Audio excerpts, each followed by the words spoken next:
అహింసా మార్గంలో దేశానికి స్వాతంత్రం తీసుకొచ్చిన గొప్ప దార్శనికుడు గాంధీజీ అని మంత్రి తలసాని శ్రీనివాస్ యాదవ్ అన్నారు. మహాత్ముని స్ఫూర్తితోనే సీఎం కేసీఆర్ తెలంగాణ రాష్ట్రాన్ని సాధించారని చెప్పారు.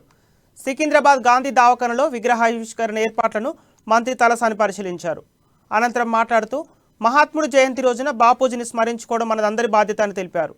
రేపు ఉదయం 10:30 ఎంజీ రోడ్లోని గాంధీ విగ్రహానికి సీఎం కేసీఆర్ పూలమాల వేసి నివాళులు అర్పిస్తారని అన్నారు.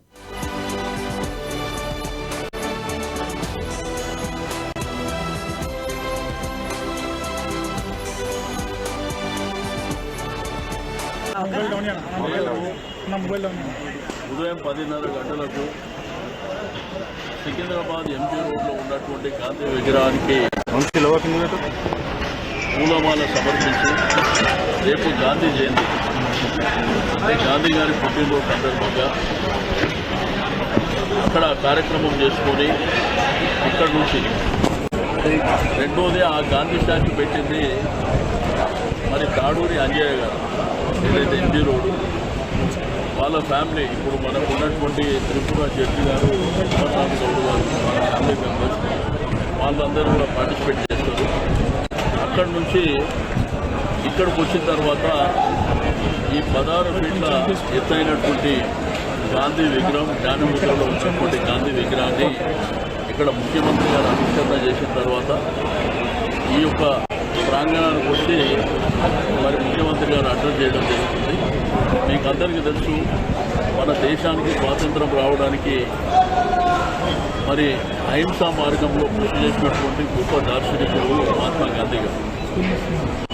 ఇప్పటికీ కూడా మరి దేశవ్యాప్తంగా కూడా ప్రపంచవ్యాప్తంగా కూడా గాంధీ జయంతి జరిగేటువంటి సందర్భాలు మనం చూస్తున్నాం.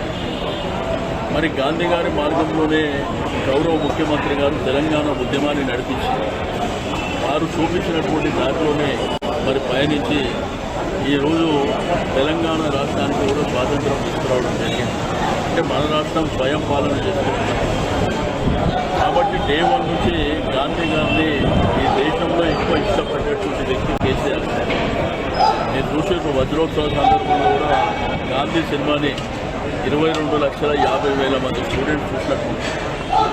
కాబట్టి ఆ మహాత్ముని చరిత్ర మర్చిపోకుండా ఉండే విధంగా గాంధీ హాస్పిటల్ అయితే చాలా బాగుంటుంది అనేటువంటి ఉద్దేశంతోని